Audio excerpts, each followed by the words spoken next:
Greetings and welcome to this episode of Bring It On. My name is Bob Hayes and I'm going to be your show host today. And today I am delighted, ecstatic is probably a better term to use. I have Dr.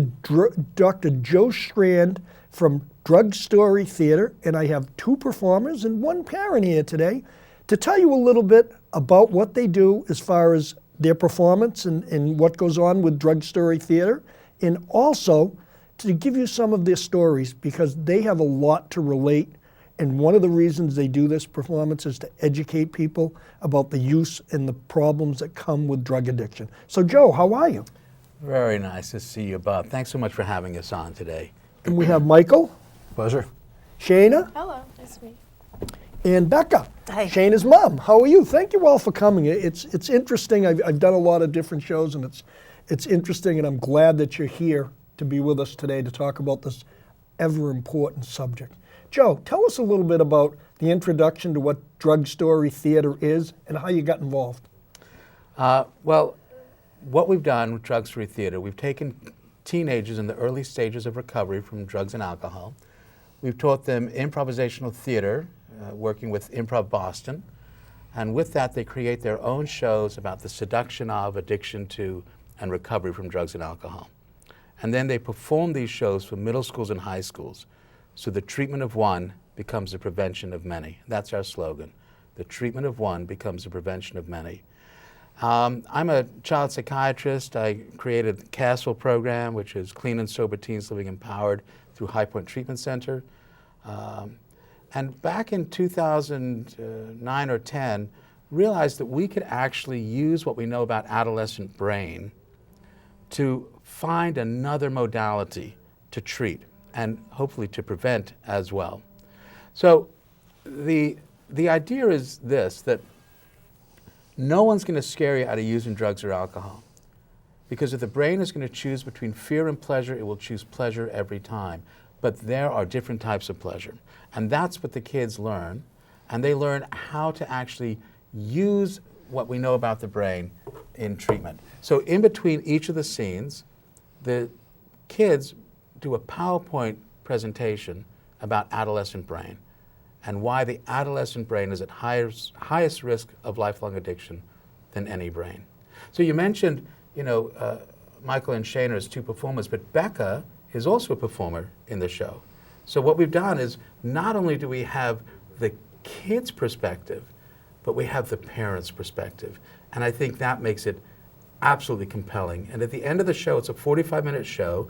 At the end of the show, all the kids and the parents come out. There are 2 parents and 5 kids, and there's a talk back with the audience. And that's when some of the real action is happening, as we begin to really process what this audience has seen. We really recommend it for middle schoolers.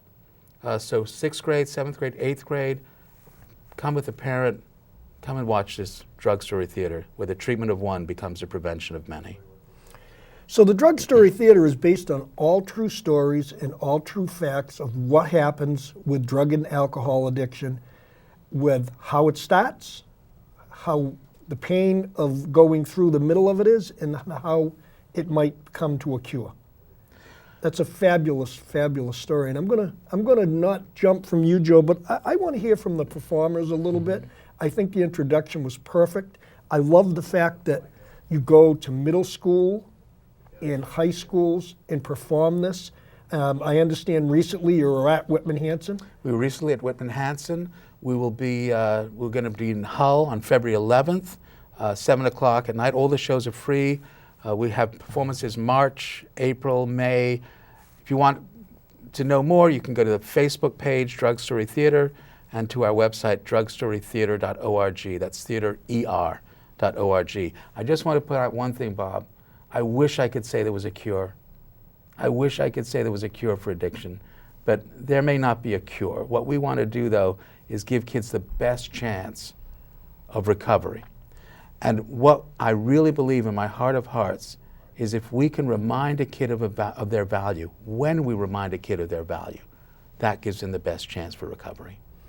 Well, as it's often been said that there's no cure for a lot of different things, but if you show the road that's traveled, sometimes you don't end up derailed and off the road. And if you do end up derailed. I know that becomes a problem at times. Whether it's you, I mean, everybody thinks that drugs are a problem or alcohol is a problem with just young people. This is across the board. Affects doctors, lawyers. It affects all different walks of life, rich, poor, homeless. It affects everyone. No one that is in this country itself can say that they're immune from some sort of a problem with someone in a family. I mean, I've seen it in the town of Hanson and in the town of Whitman, where young people have died very young. Some that I know very well that went to Whitman Hanson have overdosed, and it's happening. I just read in the paper the other night in Brockton there was 40 overdoses in one day. That's just unbelievable. So, having said that, Mike, you're a performer and you're also a former user. Yes, I am. Can you tell us your story? People want to hear it. And this road to recovery is, I just can't thank the four of you enough. It's just fabulous. So, what's up? We're happy to share our story. We hope that someone or anyone can learn from it. That's what we're here to do. I started using drugs and alcohol my freshman year. I was having a sleepover with my friends, and none of us had drank or smoked before. And we found that my fridge in the basement was filled with hundreds upon hundreds of beers. We had 2 fridges down there, both stocked. And we decided to experiment. We drank essentially until we passed out later the evening. And we liked it so much that we did it 4 consecutive weekends until my mom realized how much beer was missing. And so I guess early on you could see a little bit of a tendency for really liking it more than I should. But I didn't use very much after that until sophomore year when I began smoking. I bought my first bag of weed in the fall of sophomore year, and I dabbled with it a little bit here and there, but I didn't really get into it until my later years of high school. My friend groups kind of developed around it. I didn't really fit into any particular group of friends, so I found a position, I suppose, in a friend group of smokers, and I began smoking more and more to the point where I would get high before school, some days even leaving school to go get high and then come back. I spent untold amounts of money, time, effort, and thought on my next fix, how I was going to get high. This idea that drugs were okay. Me and my friends were experimenting with all different kinds of drugs, and it was all encouraged within our friend group, and I think that's what was the most dangerous part about it. But I just realized that it was taking over my life. It was controlling my thoughts, my time, and realized it just wasn't worth it. I could be using my time, effort, and thought in a way that actually counts for something that can further myself rather than to hold myself back. I was staying stagnant with substance use, and now I'm trying to move forward. Okay, so you had some fairly not so much unique experiences. It sounds like you got into it very similar to how most kids get into it. Started drinking, then went to weed, and then continued on, and it ended up in where you were and the place you were at. Shana, your story.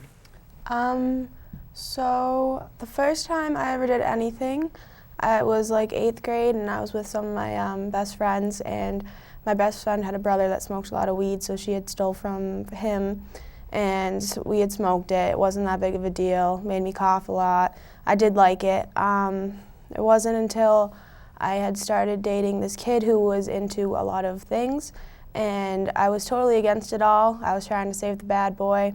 Didn't work out. I ended up drinking a lot with him. I'm a blackout drinker. Every time I would drink, I would black out every time. And then I dabbled in other substances, and then I got addicted to spice, which is synthetic marijuana, or K2 it goes by. They sell it in like convenience stores. I smoked that for about 3 years consecutive, wake up, smoke, all day smoke, wake up in the middle of the night, smoke. missed a lot of school because of it. And then about after 3 years, it was doing a lot of harm to me, mentally, physically, not just to me, to my mom as well, my whole family, my grades, because I wasn't going to school. So I stopped smoking spice. I detoxed myself at home, and I picked up weed again, thinking it was a healthy alternative. And then I started drinking heavy again. And then I started drinking more and more, started drinking before school, missing a lot of school. And then I went to a therapeutic high school, and my town that was paying for me to go there was threatening to pull my placement for lack of attendance. And it was it was like December of my senior year, and I really did not want that to happen because I knew I wouldn't go to Middleborough and I wouldn't graduate.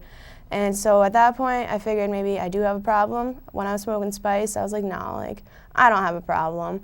And then I realized my patterns, and if it wasn't one thing, it was the other, and now it was becoming alcohol. And I knew that nothing good was going to come out of it if I just progressed like that.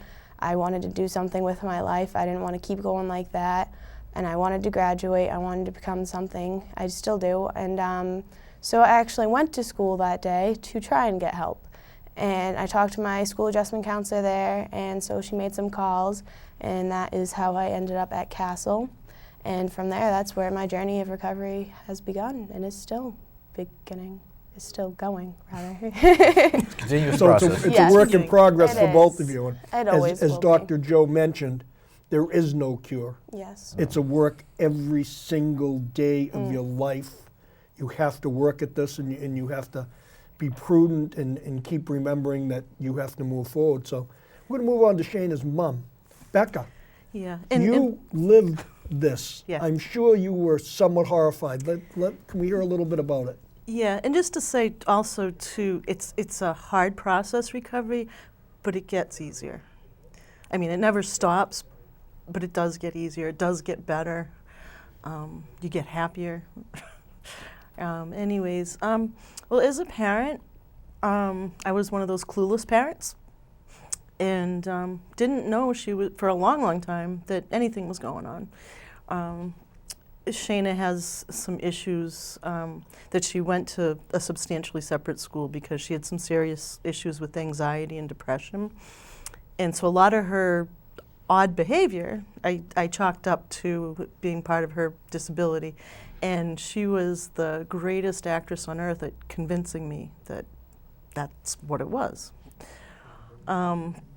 So it did go on for quite a while, and there were things that made me suspect that things were going on, but I was really good at convincing myself, not my kid.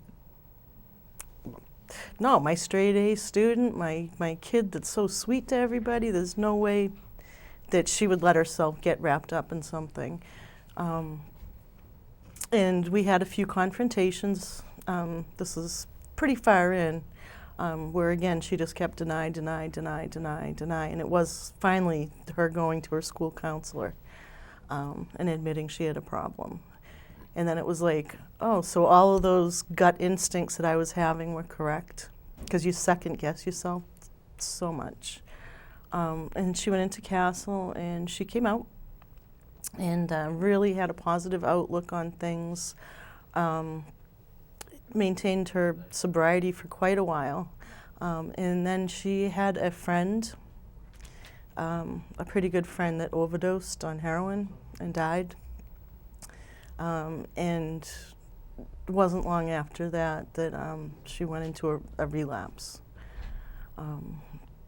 Except at that point, I knew what to look for. I knew, I wasn't so naive anymore.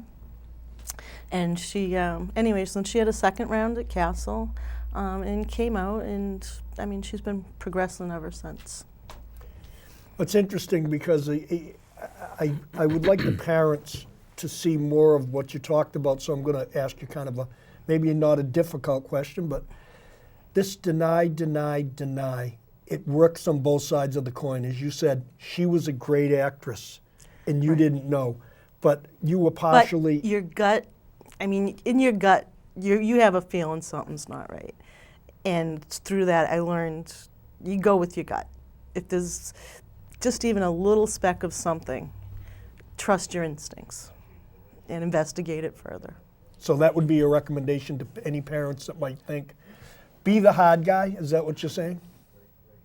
Take the tough stance. I mean, this is what a lot of people think. They really get into this, and that's why I'm kind of bringing this question Right. on. It's a delicate balance. You can't suffocate the child because then they feel like they're not able to make their own decisions, and that's no longer their life. But you want to be active enough that you can understand the problems, what's happening with them at the same time. So I think it's a proper balance. It's but a difficult one to pinpoint. Joe? Yeah, I think it's important. One of the things I like to say is to the parent is, you're the expert, I'm just a professional. And parents know their kids. And Becca's right. There's a gut feeling on a very visceral level. I mean, there's something going with your kid. Now, another thing we say in psychiatry, denial is not just a river in Egypt, right? So that's one of the problems. But why deny? And why do the kids lie? The kids lie and act because they still care what their parents think about them. They wouldn't be hiding this if they didn't care. They'd be right out in front doing it, saying, I don't care. But this is a really important thing for a parent to understand. The reason their child is not telling them is because the child wants to maintain being seen as valuable to that parent. So the way a parent approaches a kid is through love, through respect, which leads to value, which leads to trust. That's the key to this. When a parent says, you know what, I love you, I'm just worried. The child may resist at first. Parent says, you know what, I got to tell you, I got something, I just got a gut feeling about it. Let's talk about it. No repercussions, you're not in trouble. I love you. That is such a powerful tool for parents to use. Yeah. So face the problem, talk about it, support it, show love, don't walk the hard way. Well, as a kid, I was just like afraid of my parents thinking less of me. You know, like I'm a less credible person, that they can't necessarily trust me because I use drugs and alcohol, so I tried to hide it to maintain that trust. But as my parents became more open to it and we were able to have conversations about it, I felt a lot more comfortable talking to them. It's you just have to be accepting, and I think talk to your kid about it and just let them know that it's judgment free and that you're just concerned about their safety and you have their best interest in mind. Okay, well, I've listened to the stories from the three of you. I thought they were very interesting. I know that you guys do drug story theater to try and help anyone that's heading down this road. What's it been like to be part of the production of drug story theater?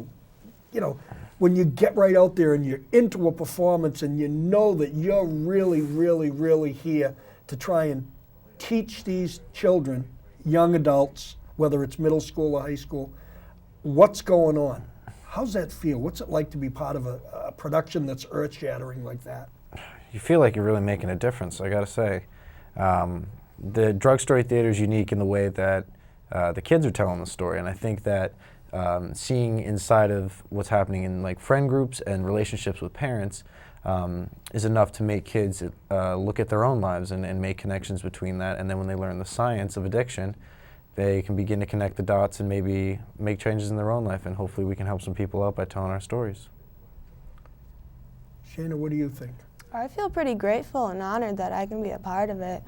When he first told me about it, that was like a big key aspect that got me interested, was the fact that maybe I could help someone. Even if it's just that one kid in that one school, or even if it's just one kid out of the 10 schools we go to, if we can help save one person or help themselves or anything that it makes a difference, then that's what matters to me. I mean, not gonna lie, it's hard getting up there sometimes, and it's very anxiety-provoking, but in the end, it's worth it. So, especially, yeah.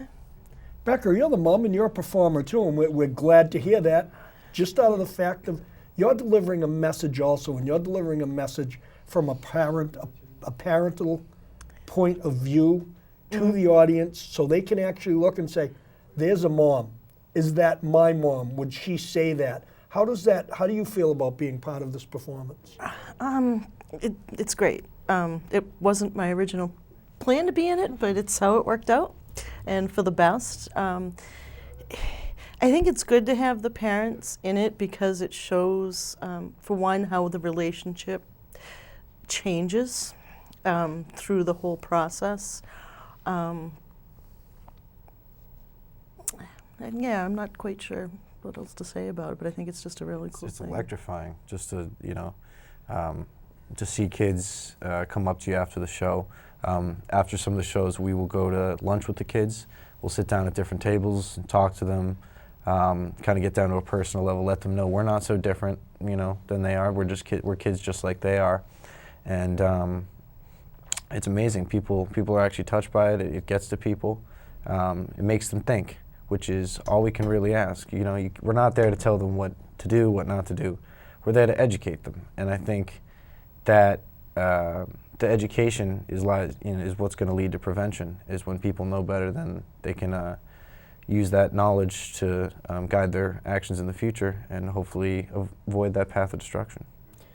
When you sit and you take the time and you sit with students after the performance, do you ever have any of these students say to you, "I'm on the road that I think you may have been on"? Do you have that side of it? It makes me think that it would bring some students forward to say, how do I get help? Whether it's Castle, and I'm going to go to Joe next after you answer. Do they have that coming forward? Do they come out and open up to you because they feel that you're the same level as they are? We've had a few kids open up to us, but I feel like the stereotypes that are centered around addiction are fairly negative, so people are often afraid to come out and talk about it. It's not something that's easy for people to talk about because they're afraid of judgment, especially at the high school level. So I think in order to cultivate an atmosphere in which people feel comfortable talking about it, we have to put it out there as this is not something that's bad. It happens to people. It's natural. It's something that we should feel comfortable talking about. It's a part of our human society. And I think that by going from school to school and sharing our own stories and putting ourselves out there, that we're showing that it is fairly normal. And the kids come up and talk to us after the fact, and they do seek help. I mean, oftentimes parents are the first people to talk to, telling kids to talk to their parents about it, let them know that they have a problem, because their parents are the most pertinent people in their lives. They see them every day, at least while in high school. And that's usually the first step, but it depends on where you're at. People are at different stages of use, addiction, or recovery. And it varies on a person-to-person basis. I think we just need to have an open atmosphere to talk about it, find out where people are at, and hopefully put them on the right course.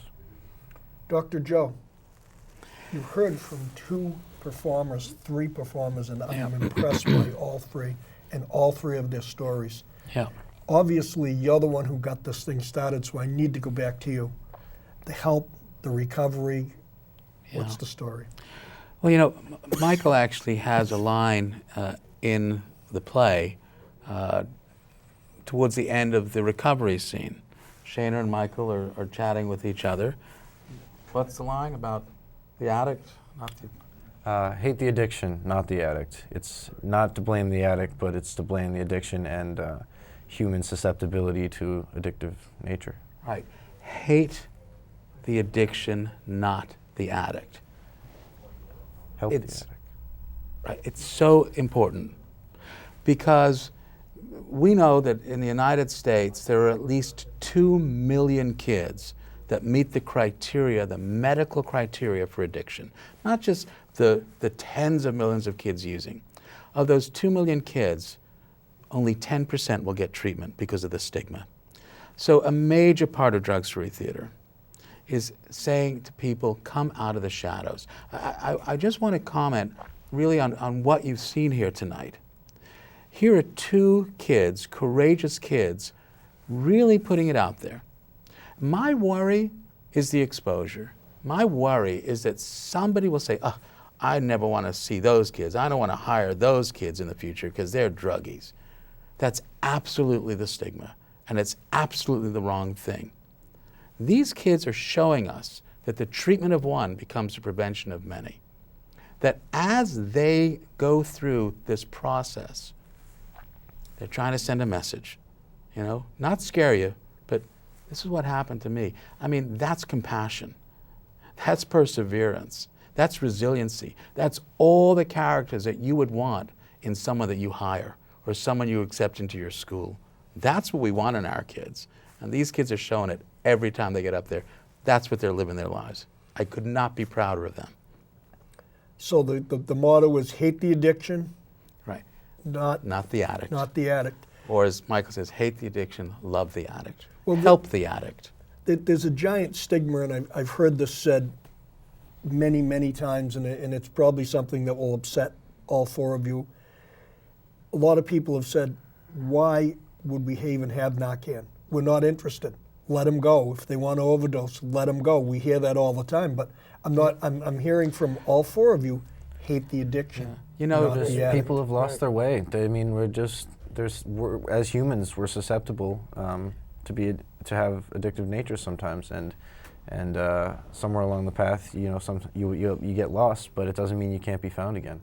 We shouldn't just give up on anyone who's had a substance problem, because they can turn things around and be a productive member of society again. It's not a moral issue. We might as well say, we really shouldn't have insulin for people with diabetes. Just let their glucose go crazy and let them die. What is that? We are a compassionate nation.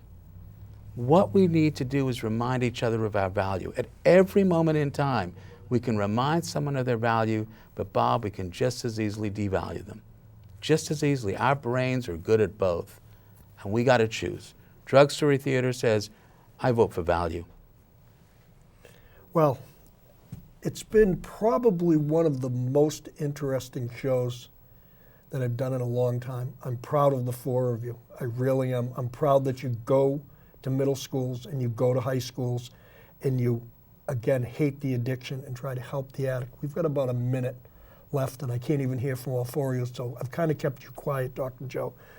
Quick minute. What do you think? What do you tell them? When's the show? Tell us what the Facebook page is. So please, come to the Facebook page, Drug Story Theater, the website, drugstorytheater.org. Contact us, like it, spread the word. We want to make this a national model, because the brain is the brain is the brain, whether it's in Massachusetts, Michigan, or Morocco. This model fits the adolescent brain globally. So let's use it. Well, ladies and gentlemen, it's been a very interesting show. I have four people, again, that I couldn't be more proud of.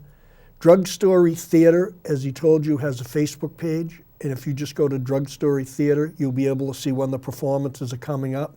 This is a real issue. We're going to be doing more segments. I'm hoping to have them back when they're in the area again, because their performance is well worthwhile. If you go to their page, you will see where they're performing. It is a free performance. I urge parents to bring children to watch Drug Story Theater.